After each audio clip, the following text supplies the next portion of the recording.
James, Brew, thanks so much. I Pleasure. appreciate it. Okay, thank you. It's not our first rodeo having a discussion and an interaction, but A lot has changed, I guess. a lot has changed. Yeah, I think the last conversation we had was nearly 4 years ago, and not 5. Yeah. And we're sitting in downtown Cape Town. I say downtown Cape Town, but it's Bree Street, which is an extremely popular street in Cape Town, probably the most notable street for its eateries and places to find a drink or some local cuisine. How many establishments do you have now? 4. Okay, 4 establishments. Yeah, it didn't start that way. We'll go back to its humble beginnings. But if you're in a crowded bar or you're in a restaurant and somebody introduces themselves to you, or you get introduced to someone, how would you describe yourself to that person now? I still introduce myself exactly the same way. I don't think that'll ever change. It's funny, I was actually having a surf the other day with one of my friend's fathers, who I saw in the lineup, and I was with another mate in the lineup, and then he must be 68 years old now, whatever. He paddled up to me and he said, "How's it going?" And he was with a chomi, and he said, "Hey," to his friend, "This is James, one of Alex's mates." And then I was like, "Cool." And then I leaned over to my friend and was like, "Yo, it was super nice to be introduced, not as James from Pizza Shade, you know?" Which was a very cool reflection on who I thought that person was. This probably comes across very arrogant now, but yeah, Pizza Shade is definitely a massive part of, who I am, and people have a funny way of attributing respect to, what they may think of you or see, or, how social media depicts you or whatever, and success that to a small degree may have achieved so far. Yes, you kind of defined in a large way by the fact that you missed the pizza, basically. Yeah, exactly. Yeah. So yeah, pizza. That'll be lovely. Thanks. Yeah, short done, and you can bring it right here. Yeah, thank you. Appreciate it. Morning, how are you? Hey, I saw you yesterday. Yes, good. No. So Thank you very much, John. This looks good. Yeah. So yeah, I'm James, Cape Town, born and bred, lived here all my life, traveled a little bit, not for extended periods of time. Always been super into hospitality. I started working in restaurants at the start of matric while being at school. Enjoyed it. I think I always had this sort of pipe dream of doing it myself one day. Then obviously, I went into the beer game at a very young age, learned lessons, and we'll probably develop that story as we go through. But finally, here we are, 31 years old. I got a couple of shops, really enjoying it, truthfully. My role, we turned 5 years old as a business last month. Incredible. And my role has definitely evolved and developed, and probably will continue to, but I'm really enjoying it, which is cool. Would you describe yourself as more of a pizza person, foodie, or a people's person?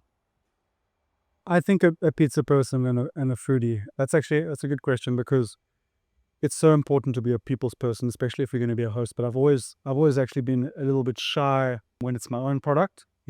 When I was a waiter, and when you are a manager or you're working for someone else's name, it's a lot easier not to take things personally. Yeah. So if it's Steve's restaurant and I'm walking around serving, and then someone says, "Oh, I hate this dish," like, "Okay, well, I'm so sorry about that, sir or ma'am," or whatever the deal is. But you feel very vulnerable, and it's quite intimidating when it's your own food and you take it out to someone. It really, it makes it that much more enjoyable as well when they do enjoy it. But yeah, it was a lot more intimidating, sort of being the guys who are actually making the food and being your product. And then if someone hates it, you're like, "Oh God." It's unfortunate, but yeah, part of the game. So definitely in this journey have moved more into a food guy and a behind the scenes person, and try to stay away from customers a little bit. Your focus is on the quality of the product that goes out, Yeah, and making sure that I mean, the standard is kept to a consistency, right? It wasn't always rosy, as is the case with, I think, a lot of entrepreneurs. One has to go through the passage of rights, bumping one's head, learning a few lessons.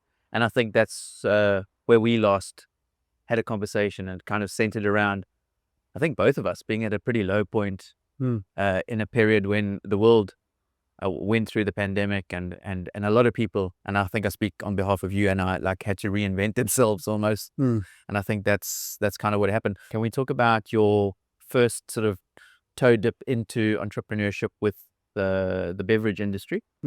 Yeah, sure. Yeah, at a very young age, I think I was 19, turning 20, I started Rosebank Brewing Company. Did that while I was studying at university. Really enjoyed it, dropped out of university to pursue that entrepreneurial venture in my third year. And I pushed that, and I had to work odd jobs during that, doing waitering and managing around different restaurants in Cape Town. Finally got to a point where I could do it full time, but it was always a slog, as you know. It was really tough. I was far too in over my head. I had nowhere near the financial resources, or just the resources in terms of time or anything that we needed. But I tried nevertheless, and I think being a youngster obviously allows you to have the sort of tenacity and the I don't know, spirit to keep going. So I pushed and I pushed and I pushed. Finally got an opportunity with Sadie Stone, where they came to me and said, we're quite keen to open a tap room, are you? And given what I've told you about my interest in the sort of hospitality industry and whatever, this was like a really good conversation to have come up, especially from their side. Yes. So they said, look, would be keen to do it with you. Are you keen? And I found the sites, Bree Street, and went into partnership with them and learned a lot of lessons there as well. They were incredibly generous, and we worked well together. And that went on for about a year and a half. I was 24 when I opened that, and I didn't back myself in the food game at that stage. So I actually partnered with another restaurant that I had a little bit of respect for, and I thought there was alignment in terms of the caliber of food and the quality that they were producing. So we went in, but I didn't know these people very well. But luckily they also turned out to be really nice people, and you're still friends to this day. I don't think the concept was strong enough or true enough or deep enough, or I don't know what the right word is to use, but I think it was kind of like A and B, like just marrying two things that were never destined to be together. Yeah. I have far more belief in now the second sort of opportunity I've had, where something from the ground up has been born of itself, or from conceptualization has sort of been, me and Tando, my business partner, and now Emma, my business partner here. It's been through and through from sort of one origin, where you can really just build out on ideas, and one thing leads to the next. This was kind of like, okay, well, I make beer, Sagi Stone, my partner in the beer. I have an interest in this. Let me find some food. And then I go, hey, you guys make all right food. We'd like to partner. And then it's sort of like beneficial terms, and we jump into bed together, and, it was all right. Yeah. It was cool, but it wasn't a moneymaker. It was okay. Your focus was divided. Yes. Yeah. And I think that was sort of tangible from a consumer's point of view as well. How does this place sort of make sense? Is it about the beer? Is it about the food?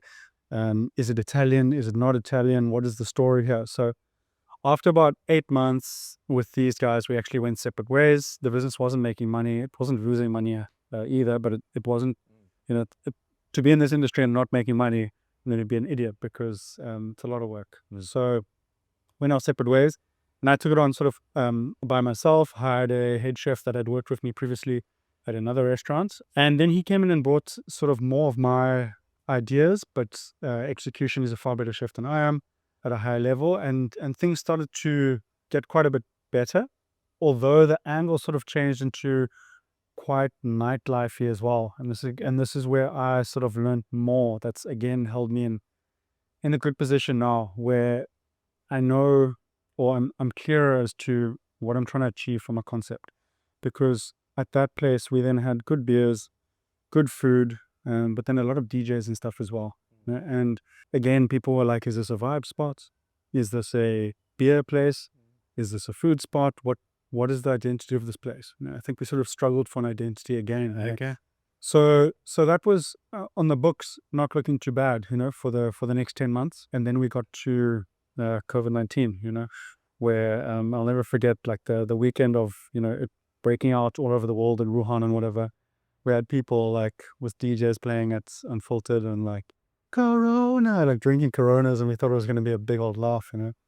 Went on holiday for 3 weeks, and the rest is history. Things changed forever. So yeah, that's a sort of a brief history as to what happened there. And then yeah, COVID happened, and I don't know if you want to come in or Yeah, just to also paint a picture for the international viewers, South Africa, how it actually affected the drinks industry was that there was a total ban on off-con and on-con sales of alcohol. So you literally couldn't go to a bar, you couldn't buy alcohol from, well, you couldn't leave your house for a start, but no sales of alcohol. So this, you couldn't even transport alcohol. You couldn't transport it, yeah. So this must have like been kind of the nails in the coffin of the undefined identity kind of thing. It helped you accelerate the decision to kind of like have to point your focus towards something else. And I remember seeing some photographs in those early days where your focus kind of, you honed your focus. And I remember seeing those early images of you and your partner starting out with your focus being homemade pizzas. Napolitana pizzas, right? Yeah, Neapolitan, yeah. Napolitan pizzas.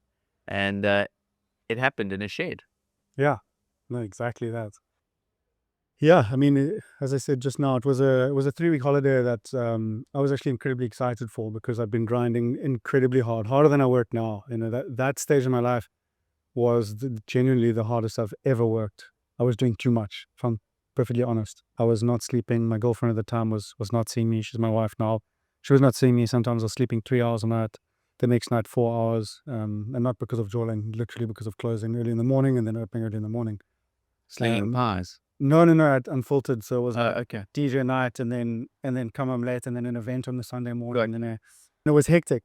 And then obviously COVID. Sorry if the chronological order of this is not ideal. So then we get home, and COVID-19 hits, and Tando and I are living together at in a house in Rosebank, and playing too much Xbox and enjoying some time off. Going chilling and with each other and whatever. And then it got a little bit serious, and things got postponed, and the lockdown got harder and harder, and we started reaching the end of our financial reserves very, very quickly. I was sort of scratching my head as to what I'm going to do, and I'd been doing Neapolitan pizza at Unfiltered, the restaurant, so I had some know-how in it, and I definitely had some interest in it as well. And I was walking in the courtyard of the house we're staying at, and I walked past the shed, and I was like, this thing is filled with rubbish, like it's just filled with like tools and like old bicycles and like drawers and stuff, and no one's living in this, so it's dead space, and there's nothing of value in here, and I can see an opportunity. So I was like, I think I'm gonna make like a takeaway pizza business out of this, because Uber Eats and Mr. D are still currently functioning, and this is all we can do right now. No restaurants. The lockdown in South Africa was so vast that you couldn't go, or so strict that you couldn't go to a restaurant to eat, for months. So delivery services were all that were available. So I said, cool, this is the idea. I walked into my kitchen and I said, Tando, because he was a manager or a GM at a restaurant in Woodstock as well. Also always been keen on the industry. He was my manager actually at the first place I ever worked in Matric. He's 2 years older than me. So he was my manager there, and we'd become friends. We were good friends for about 8 years before we became business partners, actually. Okay, yes, I was going to ask, how did the relationship start between you and Tando happen? Yeah, so I'll get into that after this. I walked into the kitchen, I said, Tans, I'm going to start a business called Pizza Shed, making pizza out of here. You keen to join me? And he didn't even hesitate for a second. He was like, yeah, I'm in. So went to Builder's Warehouse with our masks on, got a whole of materials, stripped that place out, set it up with the most basic, I can show you pictures, and it's actually quite prominent on my Instagram page. But it was literally, I can still remember the dimensions, like 1.6 meters by 3 meters. And then there was like a little, the doors at an angle. So, what is that, 4.5 square meters or something that we had to operate from. But we managed to sell more than 100 pizzas there on multiple occasions, just by takeaway in one night, So Wow. It was an amazing little place, and really stoked that it happened that way. Why pizza? As you said earlier, I like that saying, and it's something I use ad nauseum, born out of necessity. I knew at the time how to make pizza. I knew that it is incredibly popular and prominent, that everyone eats pizza. And so those were the foundation, hey, I think this can work from a business point of view. Did I ever expect to find such interest and fall in love with it? No, definitely not. Okay. So no Italian heritage. No. Okay. And I mean, Because it may look like it. Yes, one would think. Yeah. But absolutely nothing. In fact, Pizza Shed was 3 years old when I went to Italy for the first time. I figured like everyone that's coming in the doors asking, are you Italian? I have to go and check it out. Sure. So I did Naples, did the whole of Italy or whatever for a month. Yeah, South African, and made pizzas, and they were pretty good. They're better than your average run-of-the-mill pizzeria around Cape Town. The standard of pizza in Cape Town is quite good now, actually. It's not bad. Yeah. 5 years ago, it was definitely not what it is now. And on an international scene, it's still very weak. Way less Neapolitan, sourdough base, wood-fired. Got to add that. Yeah. Way less than what they are now. Exactly. Yes. Exactly. So I remember there was Burrata, a place in Woodstock that closed down. Then I think the same guys opened a place called Boca on Bree Street. Bree, yeah. That was pretty good. And a handful of other places. Now there are, everyone's opening up Neapolitan pizza places, and it's quite crazy. Geez, people are bullish in terms of coming to places and asking or suggesting staff to come and work for them. Really, yeah. People will just go like, hey, I'm opening a pizza shop down the road. You want to come work for me? Oh, wow. It's unbelievable. Sure. But anyway, I guess that's life. Yes. So yeah, that was that. Let me touch on my relationship. As I said, when I started working at the Fat Cactus in Mowbray, which is a sort of Tex-Mex place that is near the area that I grew up. Walked in there as a 18-year-old, and the barman at the time, his name was Tando. We became friends. He became manager, and I worked underneath him. And we were mates, go to parties together, have beers on off days and whatever, and got along really well. That was from age 18 to sort of 26, 25. At 26, he would have been about 27. He moved into the digs that I was staying at, where he was still working at Cactus. I was doing Unfiltered. We remained friends throughout, and close friends, like really good friends. And then, as I said earlier, the business opportunity arose, and it was probably a necessity as well, because we weren't allowed to go to friends' houses and stuff, so he was either going to be a business partner, or I was going to do it alone, or he was going to do it alone, or whatever. But it couldn't have been more convenient and appropriate, like that we were together at the same time when this opportunity arose. Because in our nights out having beers, previously we'd always discussed like, oh, it would be cool to have a bar or a jazz bar or a whiskey bar, or like this sort of and then this happened. The seed had been planted. Yeah, exactly. And then it happened. So super blessed that did happen. And the rest is history. We obviously lived together at that place when we were operating there. Then we moved from there to Mowbray. He moved to his own house in Woodstock. And I sort of took over that whole digs as my own with my wife now. Oh, congratulations, James. Thank you. Yeah. As of February this year. So yeah, it's been a really cool journey. And Tando, Cape Townian, or is he? Cape Townian, yeah. Okay. He's from Cape Town. He's from Langa, and then lived in Warmer Estate, and then I think in Pinelands, and then but also in school in Cape Town. Very cool. So yeah. Nice, man. What a epic journey. And as you say, like serendipitous of the fact that, you both had your skill sets already there. You just had to kind of like pour that energy collectively into him with his restaurant management skills, and you with your passion for food and drink. Now we're sitting in a place called Aperitif, right? Yeah, correct. And this is not a pizza place. Not at all. On the contrary, this is a drinks forward place. This place is about the drinks. We've obviously got the sandwich bar downstairs. Yes. Which is great as a sort of value add, but this is a aperitivo bar, where, and I can tell you how this came to fruition as well. Is obviously we have a Pizza Shed next door. Yes.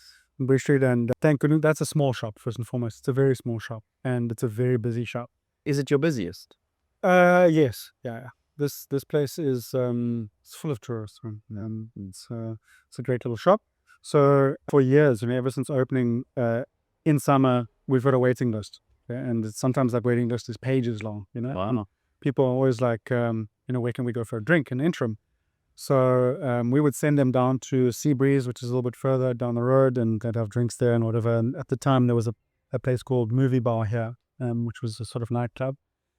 And I just always had my eyes on it, sort of like, geez, if that place becomes available, then Right, there was orphanage. yes, exactly, which Yes. was an institution in Cape Town. Correct, Very, yeah. very, very well known. Then going to the story some more, my manager at the time next door there, her name's Emma Jane, she started off being a very regular customer of Pizza Shed from way back at the house. And every Friday, I think her and her mother or whatever would order pizzas, and we'd see this name come through, Emma Jane Fuller, Emma Jane Fuller. And they'd order 4 pizzas to be delivered all the way to Devatekant from Rosebank. That's like a 25-minute Yeah, ride. right. And I can't imagine those pizzas were any good, but I think combination of sort of support for us and love for the product, should religiously order.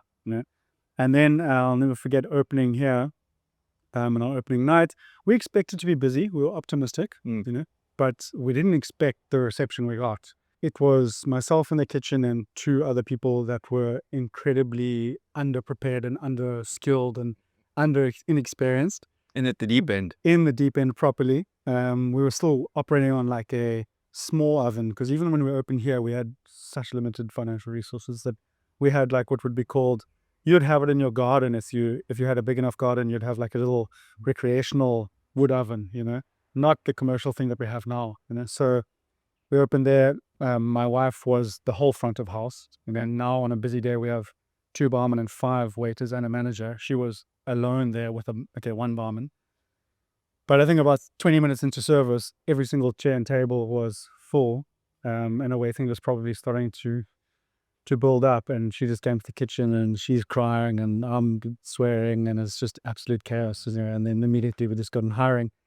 Anyway, I think Emma Jane was there that evening, and the next morning I woke up to an email saying, like, I think the subject line was like, hire me. I read through it and she told sort of her side of the story. And we looked at all the orders, and there must have been like 25 historical orders, because we're still doing things through Shopify then. And we could see like, wow, this woman has ordered so many pizzas from us, whatever, had an interview, like perfect fit. And she joined us as a waitress, quickly became manager, managed that place incredibly well. And then the timing was just right again, where this place became available. Yes. And I told her, like, look, she had a corporate job at the time, I think.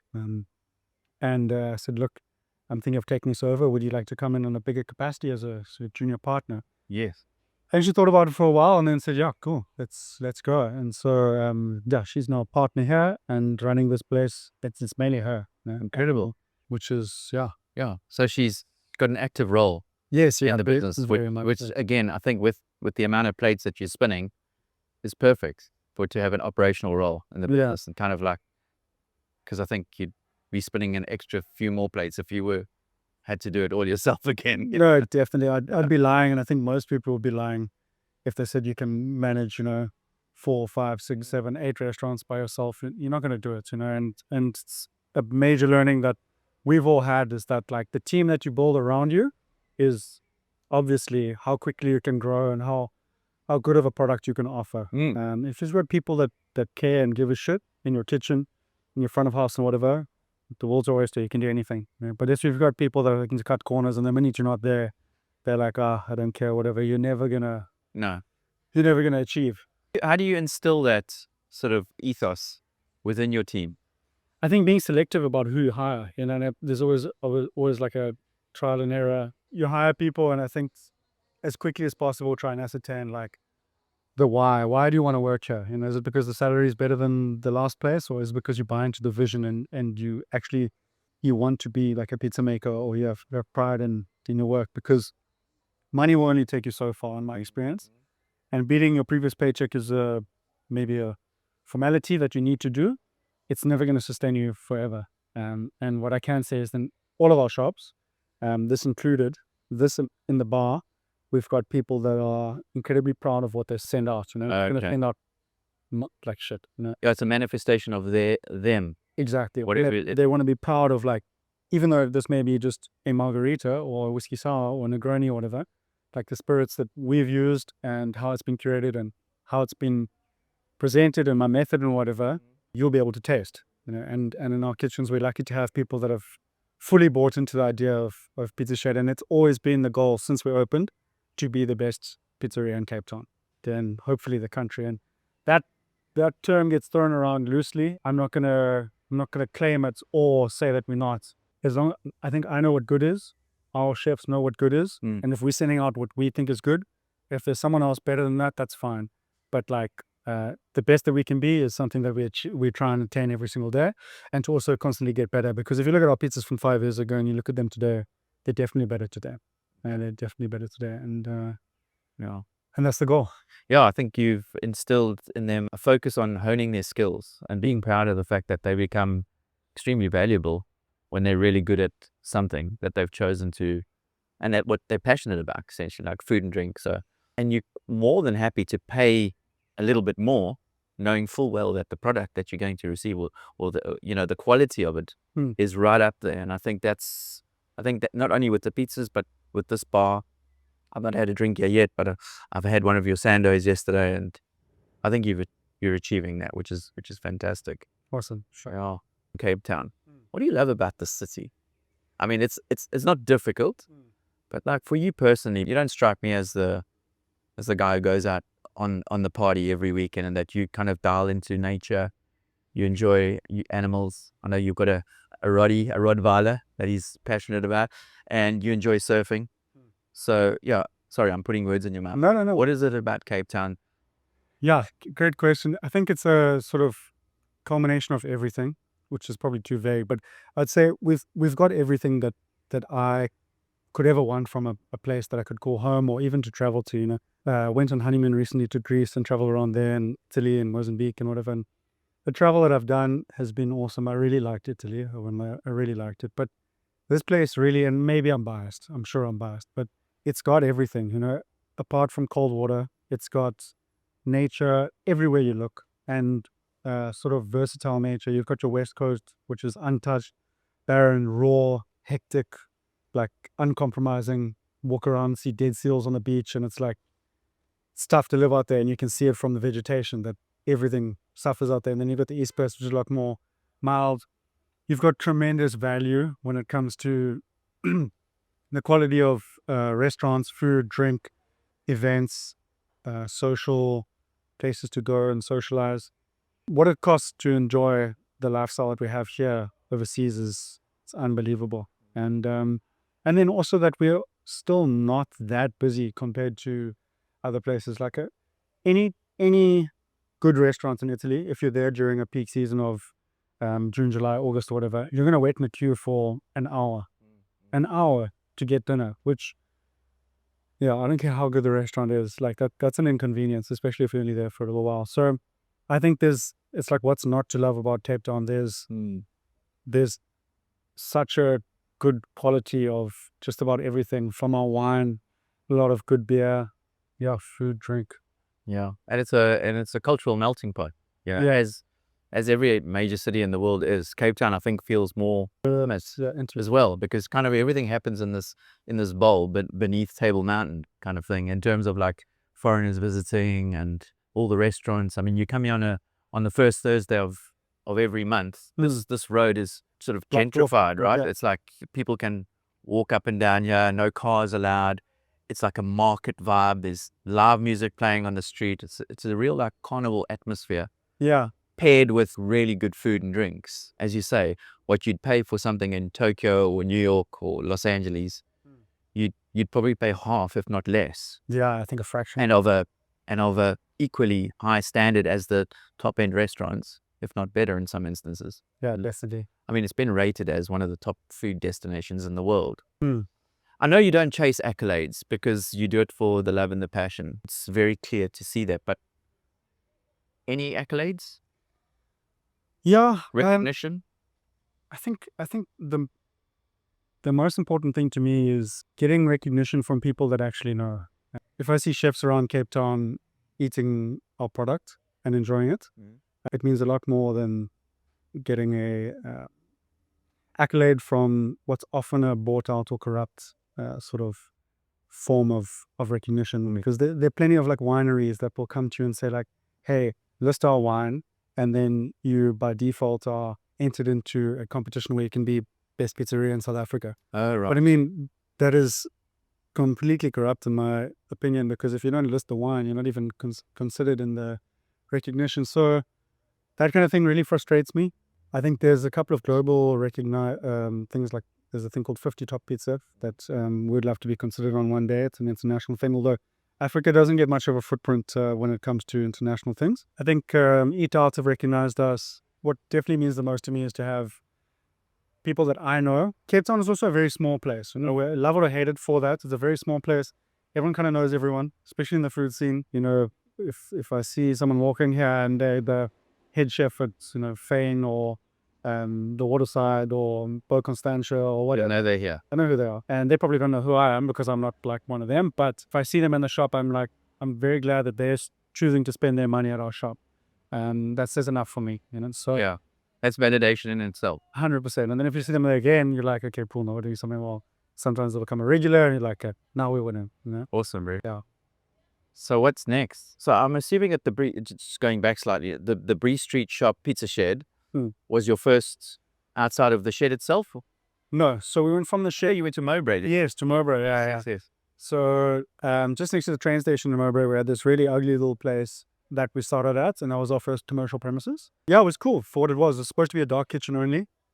Turned out that we had a couple of tables and chairs in there, and we did all right. And that's where we realized that this style of pizza needs to be eaten on a plate to be enjoyed properly. No, it's fine. Look, takeaways it's for convenience. Yeah, and they're supposed to sit down and enjoy an experience. It's How not it's experiential. Exactly. Yes. So it's great as a convenient takeaway, but how the pizza is supposed to be eaten is on a plate. You know, that's when you can truly appreciate the product for what it should be. So over there we realized, this is a lot better, and we need to find spaces where people can come and sit down and have this thing fresh out of the oven, because that's where they're going to enjoy it most.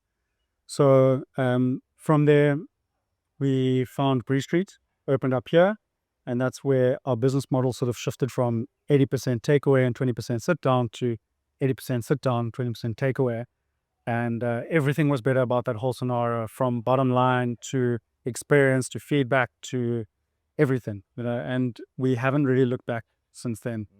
We've been toying with Uber, having it, not having it, whatever, because that in itself is a whole nother conversation. It's tricky. The commissions are huge. The customer doesn't understand why their pizza is soggy because they didn't pay for priority, and it took 30 minutes to get there, and it's cold, and they've paid in logistics. Yeah, it's a massive headache. But from Mowbray we moved to Bree Street. Then Mowbray was too takeaway orientated, so we're like, okay, well, we've got a foothold in the southern suburbs. We need to keep that. We've got a loyal sort of Rondebosch and Newlands community there that we look after. So we closed Mowbray and we moved to Observatory, and then we operated like that for about a year and a half.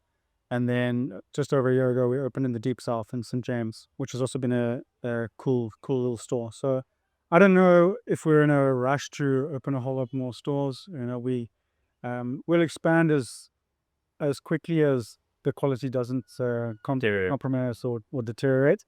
And as strong as, you know, our team has the capacity to do so.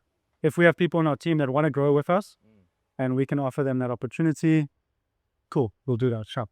But if we are forcing it and we kind of, I don't know, just doing it to chase, you know, more money or whatever, I don't think those are the right reasons. Yeah, the South African way is franchise. Right?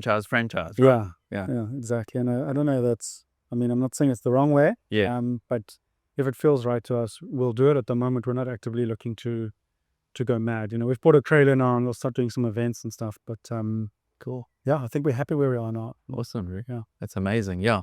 Lots of locations around Cape Town. We're obviously going to leave all the links down below.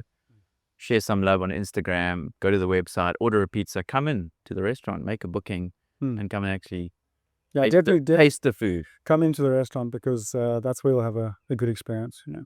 In 1992 and 1993, I used to have a little DT50 in Pietermaritzburg. I used to deliver pizzas. I used to put them on my knees. Really? Yeah, for debonaires. That's where it started, in Pietermaritzburg. Really? It was two guys from Pietermaritzburg University who started debonaires. I used to work for the original shop. Okay. And so I used to deliver and I can wholeheartedly say the pizzas tasted very different to what they do today, which is a shame, because I remember it with fondness, you know. I mean, you mentioned earlier that you surf. The ocean offers you a space to just kind of like let all this city wash off, right? I think a lovely thing that it brings to me as well is humility, you know. If, especially like if I don't surf enough, which I definitely don't, it's a constant reminder of, I don't know, respect and to be humble, because without spending time in the water, you quickly lose fitness, and then you quickly are shown again that you need to spend more time on something to be good at it too. So yeah, I still love doing it and surf as much as possible. But yeah, doing a lot of other things, running, boxing, things like that now as well. So Amazing. Yeah. Wish you all the very best. And shots. already said it, but come, taste, drink, eat. Yeah.